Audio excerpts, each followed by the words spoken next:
تدریس مواد کا انتخاب۔ عزیز طلباء، تدریس زبان اردو یا تدریس زبان ان جنرل کی بھی بات کی جائے تو اس کا دوسرا اصول تدریس زبان کے حوالے سے اختیار کیا جانے والا مواد، مٹیریل، سلیبائے، نصاب ہوتی ہے۔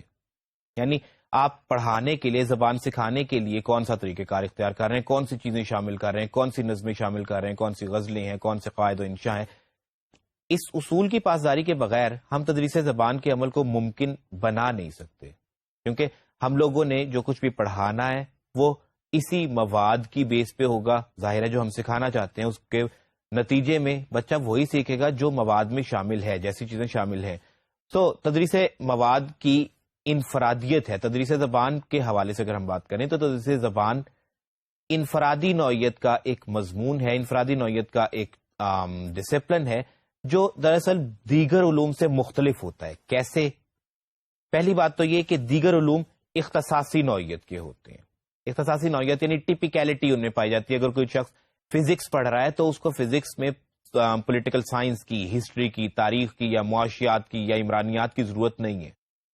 جبکہ دوسری بات یہ ہے کہ تدریس زبان کے حوالے سے اگر بات کی جائے تو اس کا دار و مدار ہی مختلف علوم کے مواد کے حوالے سے، یعنی آپ نے اردو سیکھنا ہے تو اس میں آپ دینی علوم کے تھرو سیکھیں گے، آپ معاشرتی علوم کے تھرو سیکھیں گے، آپ سیاسی علوم کے تھرو ایون سم ٹائم سیکھ سکتے ہیں۔ جیسے ابتدائی سطح پہ آپ بچوں کے لیے ہم نعت شامل کر لیتے ہیں یا دیگر پاکستان کس طرح سے بنا اس نوعیت کے مضامین شامل کر لیتے ہیں۔ سو تدریس مواد، تدریس زبان کا مواد جو ہے اس کا تمام تر دار و مدار اسی بات پر ہے کہ آپ اسے کس بیک گراؤنڈ سے لیتے ہیں، دیگر علوم کو شامل کرتے ہوئے۔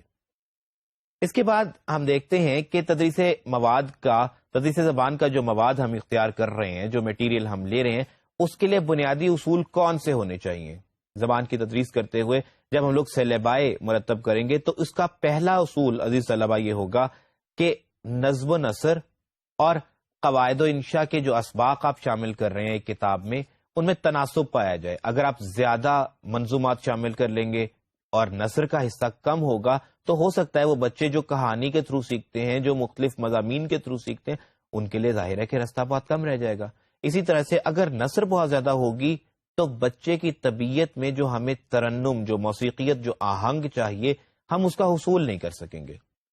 دوسری بات یہ ہے کہ جماعتی سطح کے مطابق اسباق آسان اور مشکل کس قدر ہونے چاہیے، اس بات کا انتخاب کیا جائے۔ ظاہر ایسا نہیں ہو سکتا کہ آپ پہلی جماعت کے لیے، جماعت اول کے لیے سوم یا چہارم کے لیول کا مواد شامل کر دیں، آبویسلی وہ بچوں کے لیے اس کو سمجھنا مشکل ہو جائے گا۔ پھر اسی طرح سے تعلیم دینے کے لیے درست تدریسی طریقے کا انتخاب کیا جائے۔ آپ نے سلیبائے بالکل ٹھیک بنا لیا، لیکن اگر آپ نے اس کے لیے تدریسی طریقہ درست استعمال نہ کیا تو ظاہر ہے کہ نالج امپارٹ نہیں ہو سکے گا۔ پھر اسی طرح سے سطح کے مطابق مختلف معاونات کا استعمال۔ ہر ٹیچنگ ایڈ ہر ایج گروپ کے لیے نہیں ہوتی۔ کلاس کے مطابق، کلاس کے میچورٹی لیول کے مطابق آپ نے اختیار کرنا ہوتا ہے کہ آپ کون سی ٹیچنگ ایڈز یوز کرنے جا رہے ہیں۔ اگر ہم لوگ ان اصول و ضوابط پہ عمل کر لیں تو ہم تدریس زبان کے لیے جو ہم مواد اختیار کرتے ہیں، ہم اسے مؤثر اور معتبر بنا سکتے ہیں، جو دراصل الٹیمیٹلی دلچسپی اور آمادگی کا باعث بھی بنے گا۔